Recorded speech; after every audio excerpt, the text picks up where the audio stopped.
Bonjour. Si vous êtes en train de regarder cette vidéo, c'est que vous vous demandez comment finaliser votre projet de changement. Mais d'abord, quand est-ce que c'est vraiment fini? Il y a bien sûr les cas où cela se termine mal. Par exemple, quand votre sponsor a changé de poste et que son remplaçant ne voit pas du tout la valeur ajoutée de votre projet. Il est possible aussi qu'un nouveau projet soit lancé pendant la phase de diffusion de votre projet. Vous vous souvenez? Cette phase où il faut convaincre la majorité silencieuse et que tout le monde est épuisé. Le nouveau projet paraît bien sûr beaucoup plus intéressant et hop, vos ressources vous quittent. Alors je vous explique cela car il faut s'y préparer. Cela arrive souvent. Heureusement, cela finit bien parfois. Par exemple, quand 80% des personnes utilisent le nouveau processus ou outil ou quand la nouvelle génération de personnel a adopté le nouveau comportement. Alors, comment ancrer un changement? Voici quelques-uns de mes meilleurs trucs. 1. Utilisez les nouveaux. 2. Fêtez les résultats. Et 3. Assurez-vous qu'il n'est pas possible de revenir en arrière. Alors, les nouveaux vont vous aider à ancrer le changement, mais seulement si vous les formez correctement. Il faut donc 1. Modifier votre matériel de formation, bien sûr.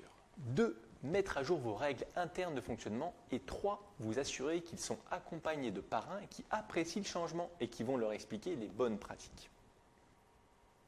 Deuxième truc, fêtez les résultats et racontez ce qui s'est passé. Expliquez comment cela a été possible en remerciant tous les participants, de la première comme de la dernière heure. Vous avez ici des cues de cartes, un outil de management 3.0 qui est très utile. Alors vous pouvez aussi remontrer par exemple votre roadmap que vous avez mis à jour régulièrement bien sûr. Le personnel va ainsi bien comprendre l'histoire du changement. Et enfin, l'idéal de faire rêver vers l'avant en utilisant ce qui vient d'être réalisé. Troisième truc, assurez-vous qu'il n'est pas possible de revenir en arrière. Par exemple, en vous assurant que les services ou départements autour de vous, clients et fournisseurs compris, ont eux aussi adapté leur processus ou leur culture. Ces processus ou cette culture doivent être visibles sur les murs. Les posters restent souvent bien plus longtemps que les simples idées échangées dans des mails. Montrez en quoi la structure de l'entreprise a été modifiée. C'est important car souvent le personnel a la mémoire courte. Vous faites ainsi le lien entre le changement organisationnel et le changement individuel. Ce ne sont que quelques idées.